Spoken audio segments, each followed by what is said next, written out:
Welcome to Chillin' 101. We hope this video helps. You start by opening the taskbar settings, right-click the taskbar and choose Taskbar Settings. Once there, you can access the search controls immediately, which is the quickest path.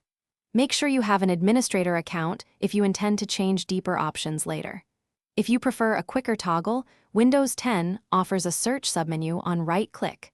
Windows 11 uses Settings Personalization taskbar. Proceed now to the visible search controls, so you can remove the icon or box. Now disable the search element directly. In Windows 10, right-click the taskbar, choose Search, then Hidden. This removes the box or icon immediately. In Windows 11, open Taskbar Settings, expand taskbar items, and toggle Search off. This hides the widget. If Settings lacks the option, you can edit the registry key under HKCU or use Group Policy, but be cautious. After disabling, check the taskbar visually to confirm the search UI is gone before moving on to Finish by restarting Explorer to make sure changes stick.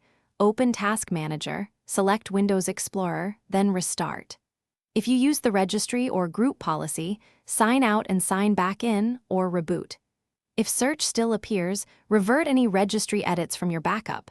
That often fixes conflicts caused by incorrect values. One key troubleshooting tip: restore the registry backup before trying alternate methods.